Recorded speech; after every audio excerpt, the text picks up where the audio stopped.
Carpel is the female part of the flower, and depending on its nature, it can be either free or it can be fused. When it is fused, like over here you can see in these diagrams, it is the diagram of a lotus flower focused on its gynoecium part. The central yellow colored structure, this entire structure has presence of various dots. These all dots which you can see, they all are the carpels. And as all the carpels which are present in this structure, they all are free, that's why this condition is known as apocarpous condition. You will see various examples of apocarpous condition now. One of the example is lotus. Another example is of Rosaceae family. All the rose type of flowers, or they all have the similar condition. The inside center part has presence of lot of carpels, and all these carpels, they are free.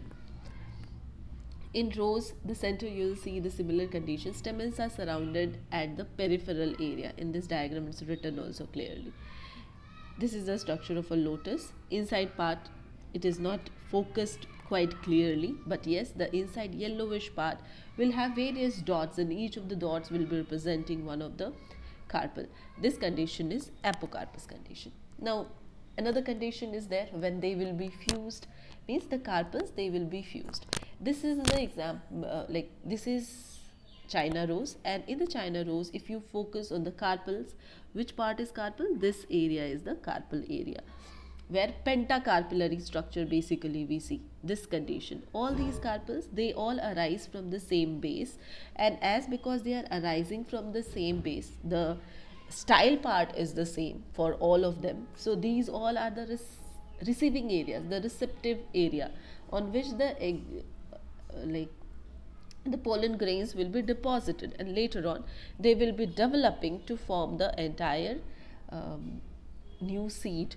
So pentacarpellary condition is something which makes it quite clear that from the main style there is bifurcation, and 5 number of carpels they are arising. Each of them are representing the receptive area, and this condition is known as the syncarpous condition. Syn means joined, so all the carpels, they are partially or completely joined for syncarpous condition of the flowers. The same diagrams are being shown in a much more highlighted way. You can understand that all of them, they are these 5, they are the stigma part, or I should say the female part of the flower.